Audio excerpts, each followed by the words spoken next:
Dear students, आज हम लोग ह्यूमन हेल्थ एंड डिजीज समझेंगे।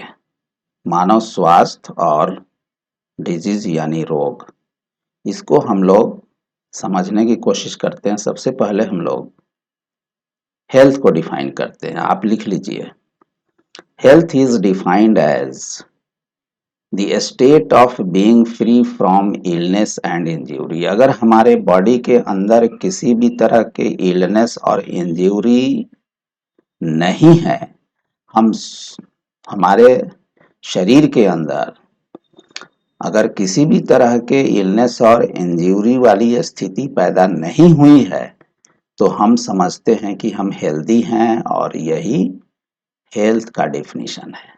दूसरी जो बहुत ही महत्वपूर्ण डेफिनेशन है, जो कि एनसीईआरटी में भी दिया हुआ है, वो WHO के डेफिनेशन के आधार पे है। इसको आप इस तरीके से लिख लीजिए कि health is defined as a state of complete physical, mental and social wellbeing. Social wellbeing means सामाजिक खुशहाली। अगर हमारे पास सामाजिक खुशहाली है और कंप्लीटली हम शारीरिक रूप से और मानसिक रूप से नॉर्मल हैं, तो हमें समझा जाता है कि हम स्वस्थ हैं। यानी कि स्वास्थ्य का ये डेफिनेशन है कि there is complete physical, mental and social well being for a person who feel yes I am healthy, there is no disease, there is no illness, there is no injury in our body. तो ये दो definition है। आप इसको अपने notebook में लिख लीजिए या मेमोराइज कर लीजिए, और एनसीईआरटी की बुक जरूर पढ़िए, ताकि आपको क्लियर समझ में आता रहे और नीट की तैयारी होती रहे। अब देखिए, ये जो डेफिनेशन है, ये मॉडर्न मेडिकल साइंस के डेफिनेशन के, मॉडर्न मेडिकल साइंस के आधार पर यह डेफिनेशन दिया हुआ है। लेकिन पुरानी जो डेफिनेशन थी हिपोक्रेट्स के जमाने में, यानी कि ग्रीस में, ग्रीक एक कंट्री है, वहां पे मेडिकल साइंस का पुराने जमाने में बहुत डेवलपमेंट हुआ था। उसी तरह इंडिया के अंदर यानी भारत के अंदर मेडिकल साइंस का बहुत जबरदस्त डेवलपमेंट हुआ था। तभी तो या नॉलेज के मामले में हमारा देश जो है विश्व गुरु माना जाता था। तो चरक संहिता के अंदर good humour hypothesis of health के बारे में आपको मिल जाएगा। चरक एक बहुत बड़े साइंटिस्ट हैं, बहुत बड़े फिजिशियंस हैं, बहुत बड़े डॉक्टर हैं, जो कि समझिए कि आयुर्वेदा का बहुत बड़ा पंडित है। बहुत सारी डिजीज, बहुत सारे बीमारियों और उसके इलाज के बारे में चरक संहिता के अंदर जिक्र है। तो उस चरक संहिता के अंदर इसी good humour hypothesis of health का जिक्र है, और इस गुड ह्यूमर हाइपोथेसिस के बेसिस पर हेल्थ का डिफिनीशन उन लोगों ने ह्यूमर के आधार पर दिया है कि अगर हमारे बॉडी में ये चारों ह्यूमर यानी कि body fluid, blood, flag, yellow bile and black bile अगर बैलेंस्ड कंडीशन में है, ये खास प्रोपोर्शंस के अंदर बैलेंस्ड है, तो समझा जाता था कि ये आदमी, ये मनुष्य, फीमेल हो या मेल हो, हेल्दी है। तो for a healthy body these four humours, ये चार ह्यूमर्स कौन कौन से हैं? Blood, flag, yellow bile and black bile. अगर ये चारों ह्यूमर्स बैलेंस्ड हैं, तो इस आधार पर कहा जाता था कि हाँ, ये पर्सन, ये आदमी, ये मनुष्य क्या है कि हेल्दी है। तो ये हिपोक्रेटिक सिस्टम ऑफ मेडिसिन के मुताबिक और आयुर्वेदिक सिस्टम ऑफ मेडिसिन के अंतर्गत ये good humour hypothesis of health से हेल्थ का डिफिनीशन लिया हुआ है। बॉडी के अंदर जो है ये चारों ह्यूमर्स में किसी भी तरह की असंतुलन नहीं है। अगर चारों में संतुलन बना हुआ है तो डिजीज नहीं होगा। अगर कोई आदमी बीमार पड़ गया, चरक के पास आ गया, तो चरक जो महर्षि हैं वो यही समझते थे कि कहीं ना कहीं इस ह्यूमर के अंदर असंतुलन जो है पैदा हुआ है। ए स्टेट ऑफ इम्बैलेंस डेवलप हुआ है, जिसके वजह से ये आदमी बीमार पड़ा है। तो उसको जो है वो अपने जो उनके जो इलाज करने का तरीका था, उनको डिजीज को क्योर करने का तरीका था, तो ऐसे भस्म देते थे, ऐसे उनके पास जो है फॉर्मुलेशन था जो जड़ी बूटी के से मिलाकर वो फॉर्मुलेशन तैयार करते थे, वो दे देते थे, ये बैलेंस ठीक हो जाता था और फिर वो पेशेंट उनका ठीक हो जाता था। तो ये बहुत जमाने तक चला। आपको मैं बता दूं कि हिपोक्रेट्स का जो जमाना है वो 460 बीसी से शुरू होता है, यानी कि 460 बीसी में उनकी पैदाइश होती है। और उसके बाद और ये Hippocratic system of health care के अंदर good humour hypothesis of health का कंसेप्ट था। और यही कंसेप्ट जो है वो चरक संहिता में दर्ज है। और चरक महर्षि इसी हाइपोथेसिस के मुताबिक हेल्थ को डिफाइन करते हैं और डिजीज को क्योर करते थे। चरक को यानी चरक महर्षि चरक को फादर ऑफ मेडिसिन यानी इंडिया के अंदर फादर ऑफ मेडिसिन कहा जाता है। यानी इंडिया का फादर ऑफ मेडिसिन कौन है? तो चरक, महर्षि चरक। और वर्ल्ड लेवल का फादर ऑफ मेडिसिन कौन है? तो हिपोक्रेट्स। अब देखिए हिपोक्रेट्स का दिया हुआ good humour hypothesis of health को डिसअप्रूव कर दिया विलियम हार्वे ने। विलियम हार्वे का नाम आपने सुना होगा, नहीं सुना होगा तो डिजीज वाले चैप्टर में इंट्रोडक्टरी पार्ट में एनसीईआरटी की जो बुक है उसमें दिया हुआ है विलियम हार्वे का नाम। हिपोक्रेट्स का भी नाम दिया हुआ है, आयुर्वेदिक सिस्टम ऑफ मेडिसिन का भी नाम दिया हुआ है। तो उसको आप पढ़िए, उसको समझिए, इस वीडियो को देखिए, ताकि आपकी नीट की तैयारी पूरी जबरदस्त तरीके से हो सके और 12th की भी तैयारी आपकी हो जाए। तो देखिए good humour hypothesis of health को विलियम हार्वे ने डिसअप्रूव कर दिया। विलियम हार्वे एक बहुत बड़े फिजिशियन थे। तो गुड ह्यूमर हाइपोथेसिस में एक चीज जो है, एक चीज मानते थे, वो चरक संहिता में भी लिखा हुआ है और हिपोक्रेट्स भी मानते थे कि जो ब्लैक बाइल वाले जो पर्सन होते थे, यानी जो व्यक्ति ब्लैक बाइल वाले हैं, तो उनको माना जाता था कि ब्लैक बाइल वाले मनुष्य यानी व्यक्ति हॉट पर्सनालिटी के होते हैं, यानी गर्म मिजाज होता है उनका और उनको फीवर रहता है। लेकिन इस चीज को विलियम हार्वे ने डिसअप्रूव कर दिया, क्योंकि थर्मोमीटर का इस्तेमाल होना शुरू हो गया था। और थर्मोमीटर के इस्तेमाल से ये जो है देख लेते थे लोग कि भाई टेम्परेचर का क्या स्टेटस है किसी भी इंसान में, चाहे वो ब्लैक बाइल वाले पर्सन हो, व्यक्ति हो, या येलो बाइल वाले हों, या कोई भी हो। तो ये थर्मोमीटर के इस्तेमाल से देखा गया कि नहीं,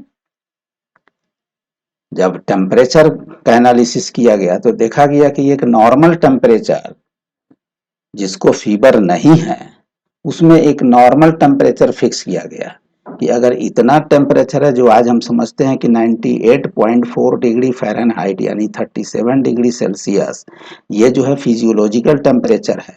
चाहे वो ब्लैक बाइल वाले हों या येलो बाइल वाले हों, यानी कि उनका जो है पर्सनालिटी जो है वो हॉट पर्सनालिटी हो, या यानी गर्म मिजाज वाले लोग हों, या जिस तरह के भी उनका मिजाज हो, लेकिन टेम्परेचर अगर फिजियोलॉजिकल टेम्परेचर उनके बॉडी के अंदर मेंटेन्ड है तो उनको कहा जाएगा कि इनको फीवर नहीं है। लेकिन उस जमाने में हॉट बाइल को समझा जाता है था, सॉरी, ब्लैक बाइल को, कि ये हॉट पर्सनालिटी वाले लोग में ये ब्लैक बाइल पाया जाता है और उनको फीवर रहता है। तो इस अवधारणा को, इस आइडियोलॉजी को, इस आइडिया को विलियम हार्वे ने डिसअप्रूव कर दिया।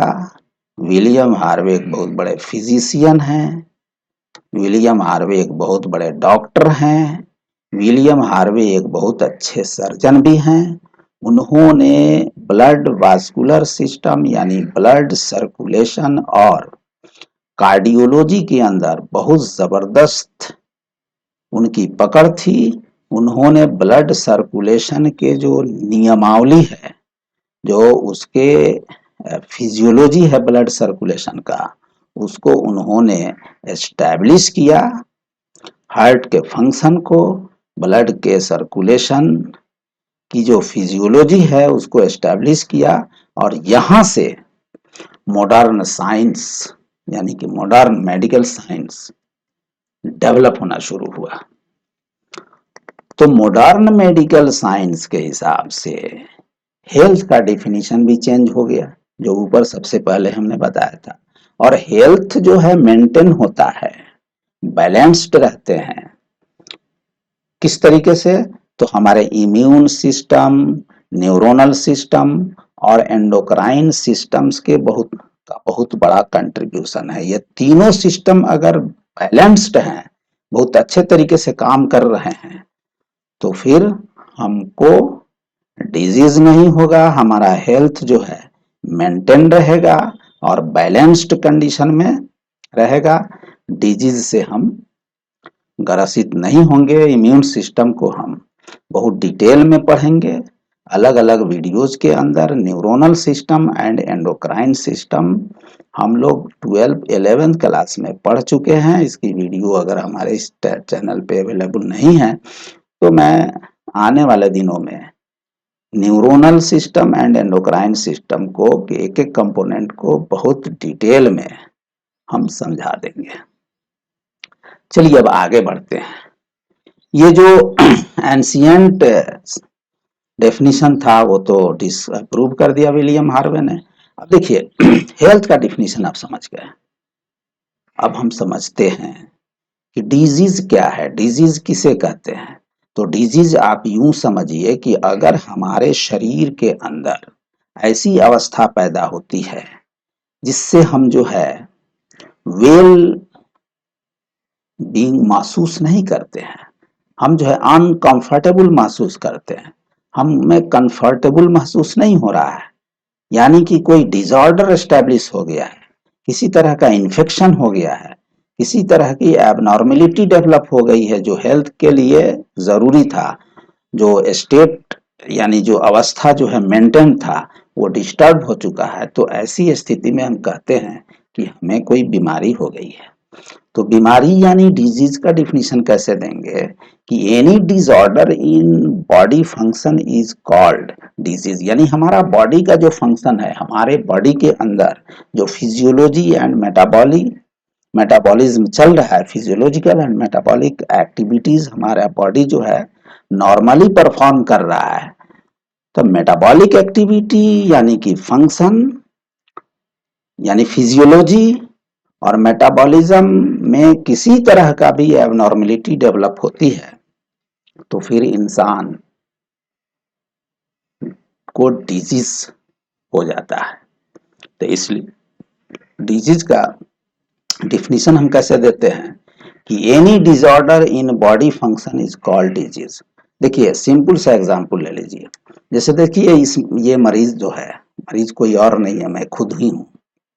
मुझे भी निमोनिया से मैं ग्रसित हो गया था। कोविड-19 का जो लहर चला था उसमें मुझे भी कोविड हो गया था।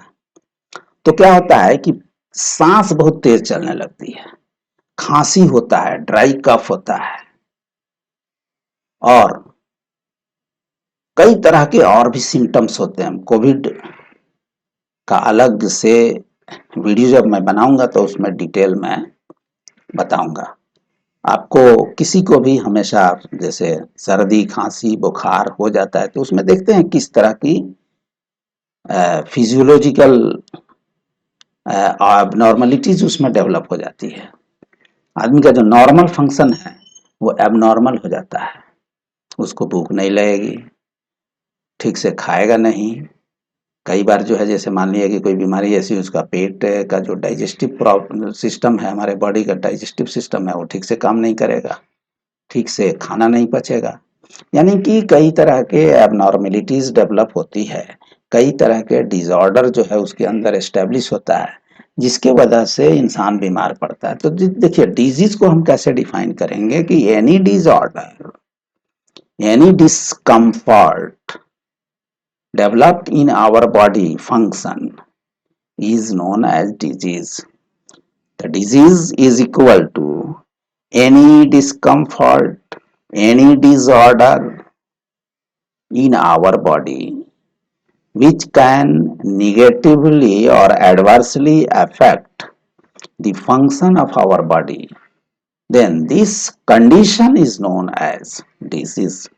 डिजीज का डिफिनेशन दूसरे तरीके से आप ले लीजिए, disease is an abnormal condition which adversely affects the function of one और मोर ऑर्गन और सिस्टम ऑफ आवर बॉडी।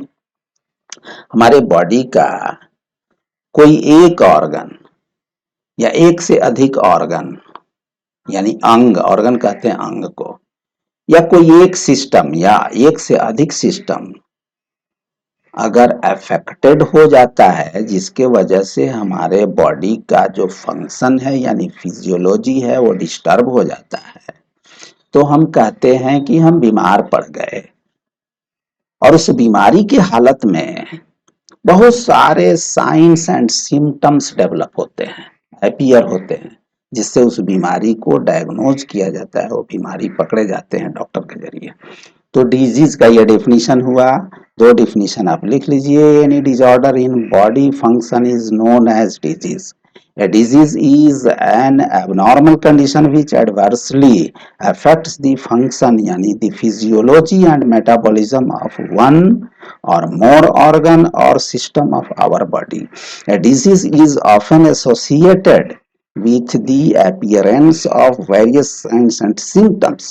तो ये डिजीज का डिफिनेशन होगा। देखिए अब डिजीज के कुछ थ्योरीज भी हैं, जिसमें तीन थ्योरी बहुत ही इंपॉर्टेंट है, इसको आप अपने नोटबुक में लिख लीजिए। जिसमें पहला थ्योरी है मियास्मा थ्योरी ऑफ डिजीज, दूसरा ह्यूमोरल थ्योरी ऑफ डिजीज है, तीसरा जर्म थ्योरी ऑफ डिजीज है। आप देखिए डिजीज कितने तरह के होते हैं, तो डिजीज तो हजारों तरह के होते हैं, लेकिन हम यहाँ सारे डिजीज को दो ग्रुप में बांट दिए हैं ताकि हमें आसानी हो जाए इसको समझने के लिए। तो पहला ग्रुप क्या है, इन्फेक्शियस डिजीज, दूसरा है non infectious disease. Infectious disease उसको कहते हैं जो किसी बैक्टीरिया, वायरस, फंगस या किसी तरह के पैरासाइट के इन्फेक्शंस के वजह से होता है, यानी कि हम हिंदी में उसको संक्रमण डिजीज कहते हैं, संक्रमण रोग, जो कि किसी micro organism, microbial pathogens, parasites या किसी भी तरह के इन्फेक्शन के वजह से डिजीज हो रहा है, उसको हम संक्रमण डिजीज कहते हैं, इन्फेक्शियस डिजीज कहते हैं। और बाकी सबको नॉन इन्फेक्शियस डिजीज कहते हैं, जिसमें कैंसर है, मेटाबॉलिक डिजीजेस हैं जैसे डायबिटीज है, और भी जैसे हाइपरटेंशन है, हाई हाई ब्लड प्रेशर है, लो ब्लड प्रेशर है, हाइपरग्लाइसेमिया है, हाइपोग्लाइसेमिया है, जॉन्डिस है, हिपेटाइटिस है। हिपेटाइटिस तो खैर एक वायरल डिजीज है। तो कई डिजीजेज हैं जो कि नॉन इन्फेक्शियस है, जिसमें जेनेटिक डिजीज भी आता है, जिसमें कैंसर भी है। हालांकि कैंसर कुछ बैक्टीरिया और वायरस से भी होता है, लेकिन वो नॉन इन्फेक्शियस डिजीज है। जैसे साल्मोना एक बैक्टीरिया है जो कि टाइफाइड कॉज करता है, लेकिन टाइफाइड जब कॉज होता है तो साल्मोनेला के इन्फेक्शन से होता है, और टाइफेज किसी दूसरे, यही बैक्टीरिया यही है साल्मोनेला, जो कोई टाइफाइड पैदा करने वाला टॉक्सिन वो प्रोड्यूस करता है। उसी तरीके से हेलिकोबैक्टर से अल्सर होता है, अल्सरेटिव कोलाइटिस होता है हमारे गैस्ट्रो इंटेस्टाइनल ट्रैक्ट के अंदर, खास तौर से स्टोमक में एसिडिक कंडीशन होता है और वहाँ हेलिकोबैक्टर डोमिनेंटली पॉपुलेटेड होते हैं। और साल्मोनेला जो है ये अपॉर्चुनिस्टिक पैथोजन है, ये टाइफाइड पैदा करता है और ये कैंसर भी पैदा करते हैं। इसलिए साल्मोनेला को हम कहते हैं ऑन्कोजेनिक बैक्टीरिया। हेलिकोबैक्टर चूंकि कैंसर भी पैदा करता है, इसलिए हम हेलिकोबैक्टर को कहते हैं ऑन्कोजेनिक बैक्टीरिया। तो मेरे कहने का मतलब ये है कि कैंसर एक ऐसी बीमारी है जो बैक्टीरिया से भी हो सकता है, वायरस से तो होता ही है, या और भी कई तरह के कार्सिनोजेन हैं, जेंस है, केमिकल्स हैं, वो कार्सिनोजेनिक हो सकते हैं जिससे कैंसर होता है। कैंसर में कुछ जेनेटिक अल्ट्रेशन होता है जिसको हम म्यूटेशन कहते हैं, और जेनेटिक अल्ट्रेशन के वजह से यानी कि म्यूटेशन के वजह से हमारा नॉर्मल सेल जो है कैंसरस सेल में ट्रांसफॉर्म हो जाता है। तो इसको हम डिटेल में समझेंगे, इसको डिटेल में पढ़ेंगे जब कैंसर हम पढ़ाएंगे। देखिए इस चैप्टर के अंदर हमें इन सारी चीजों को पढ़ना है।